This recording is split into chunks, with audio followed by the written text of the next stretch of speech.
Hello everybody and welcome back to my YouTube channel. This is the Halloween edition, which, unlike the name of my channel, Into the Light, today I will discuss a rather dark subject, and that's Halloween. Dark not because I consider Halloween a dark day, but because of the way most people celebrate Halloween. And I'm no exception to this rule. I love Halloween. Halloween is my favorite day of the year, I have to admit. For my religious viewers, I am not celebrating Halloween as a religious holiday, so don't worry about that. I'm strictly speaking about Halloween as a celebration, trick-or-treaters, decorations, yard haunts, and stuff like that. I enjoy giving out candy. I always get the best candy I can possibly find, and this is my advice to you who love handing out candy.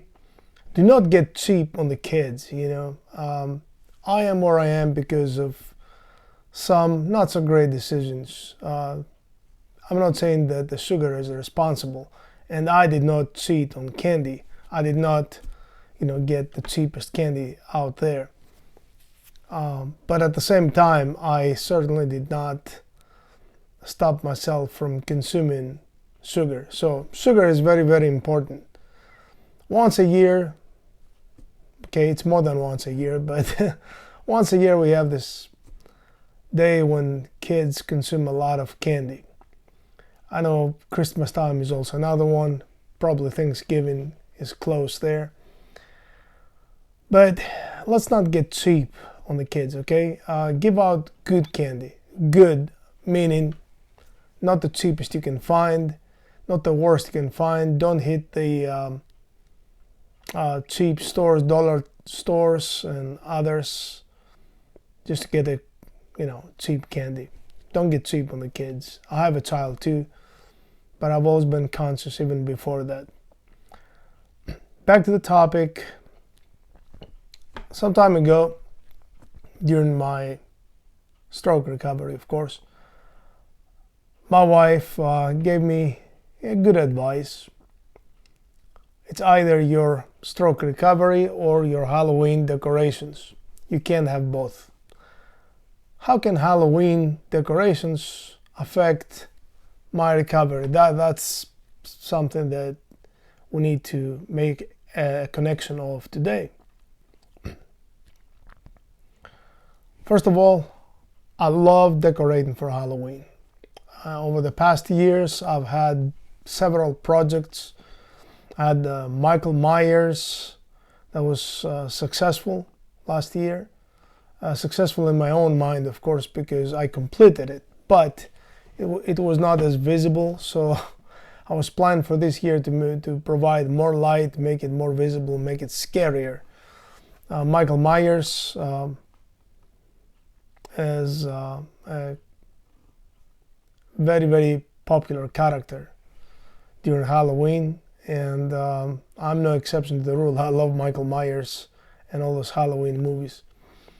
So to make the long story short, I had several decorations that I wanted really to share with my visitors. However, it didn't work out the way I wanted to. I ended up having two cemetery gates, which I was painting up until the last second as kids were arriving. It didn't work out as I planned it. I'm not responsible for it. Some material, unfortunately, did not take the time that they promised to dry, so I was stuck. There were zombies that I wanted to put outside. I also make my own, so I was hoping to have those already as well. That didn't work out. So Halloween has been traditionally a very stressful time for me as I try to exceed the year before, as I try to make more things. I don't necessarily need more time. I just need to complete what I start. I always take the day off from my morning job and the night off from my part-time job if it falls on a Wednesday through Saturday night. Unfortunately, this year, stroke happened, and I had to question myself more than once whether celebrating anything at all is a good idea. Of course, celebrating is good, but Halloween, the way I do it, not so healthy. I sort of simulated that in my head, and I discovered how stressful Halloween can be for me. Very stressful indeed. It's not just putting out a few decorations. It's more than that. It's being consistent with the message you send every year, which is next year I'll do better. Well, this year I wasn't going to do anywhere near better. And on the top of everything, I would have to deal with my stroke recovery. So what is the problem here? Why is celebrating Halloween problematic? Well, the first factor is what I mentioned, the stress. Putting everything out on a timely manner, that's very, very stressful. In my case, it is even more stressful because I do everything the same day. You see my yard in the morning, it's empty. You come back later on in the afternoon and the yard is packed with things like cemetery gates and tombstones, ghouls.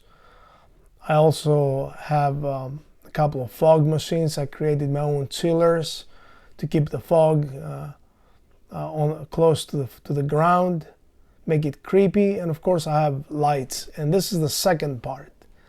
Lights. Strobe lights usually point towards your house and towards your decorations.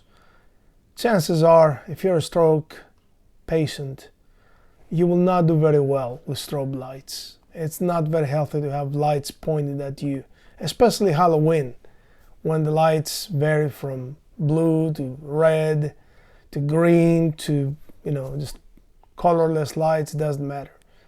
But particularly strobe lights, those are, I think, pretty bad. They don't help any stroke recovery. Of course, we have another factor to consider, and that is what kind of stroke patient you are. How bad is the stroke you experienced? I cannot speak for everybody. I can only speak for people like myself. Either you're well into the recovery and you are doing a lot better, you don't have as many issues, or you're just beginning to recover. If you're beginning to recover, of course, not celebrating Halloween is recommended. And this is the decision that I made. I will not do Halloween this year. I hate it. It's very, very, very, very stressful for me not to celebrate Halloween because I love it. But this is also a wise decision that I had to make, and everybody understands that. Everyone. My wife is right. It's either my stroke recovery or my Halloween celebrations. Those two together don't mix. Is there any hope? If you are a stroke patient and you'd absolutely positively love to do Halloween, you say, look, I'm a stroke patient. I have to deal with my recovery, but I can do something. I can celebrate somewhat Halloween. I can do something. Now, if you're not like me and you don't care about surpassing yourself, or if you care but you don't mind this year surpassing yourself, there are a few things that you can do. First of all, you can start maybe 2 weeks in advance or maybe a week in advance putting things outside. In my case, I could technically put the cemetery fence and the cemetery gates outside and put a few tombstones. That is a project that will not take more than half a day. And my neighbors have offered to help me too, which makes it even easier, especially when the heavier things have to be delivered. So it's a matter of just a few hours for me if I decide to do that. Not that I don't trust to leave things outside, but the truth is you don't want to leave expensive props, right? So you start with the cemetery gates and fences and tombstones, and you say, okay, that's good enough for now. You definitely have to employ fog machines. I'm sorry, but a Halloween hunt without fog machines is nearly nothing, and it adds so much more. I'm not going to get into the specifics of what you can do with the fog machines or how you can construct a chiller. That is up to you. I can probably discuss this in another video.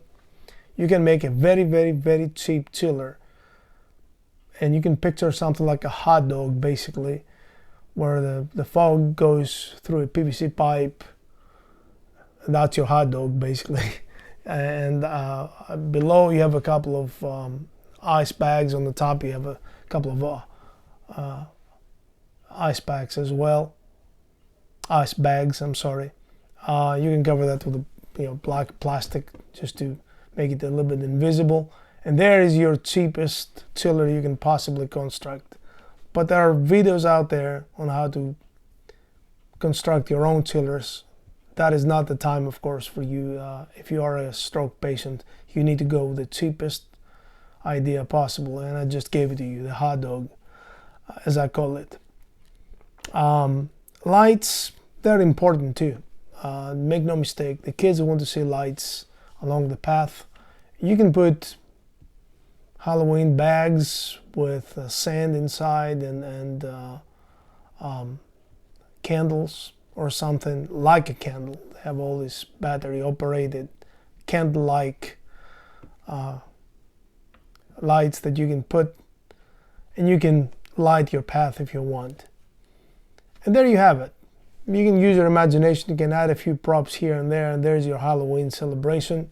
The candy, I already mentioned that you have to use the best candy possible.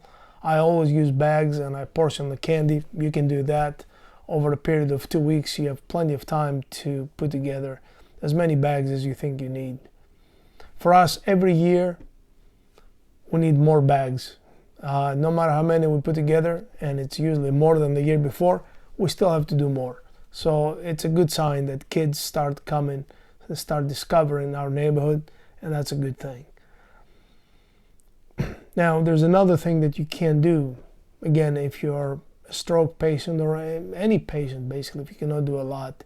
I don't know how much your family contributes to that project. Mine tries to stay away from decorations because they know how demanding I am, and I can only make it harder for them. That's not a good idea, of course, but they know how to stay away, and they try to help me as much as they can, of course. They do offer. What you can do, if you have a pathway to the door, you can block that pathway with props and other zombies. If you, let's say you have a cemented area, a walk path, and grass on both sides, you can basically put like props behind you, some standing on the grass, some standing right behind you. Create some sort of an arch behind you, a shield if you prefer. You can do that. You can have the zombies right there, and you can sit on a chair with candy and just hand out the candy, wish happy Halloween, etc., etc. You can do that if you want. But if you're a stroke patient, I hate to bring the bad news. It's best if you stay away entirely from any stressful situation, anything that forces you to surpass yourself. Don't do that to yourself. That's my honest advice, and I hope you take it. I will definitely come back with another Halloween related review. I would like to talk about some titles that you can find online to prepare your hunt. If not for this year, at least during the following years, you can very easily do that. You don't have to push yourself. You can start now thinking about it if you want. So I hope you're all healthy and happy. Stay away from stress and stay away from anything that forces you to work harder than you have to on a day that is supposed to be fun for you and for others. Well, you have a wonderful time, and until my next video, stay happy and healthy. Thank you.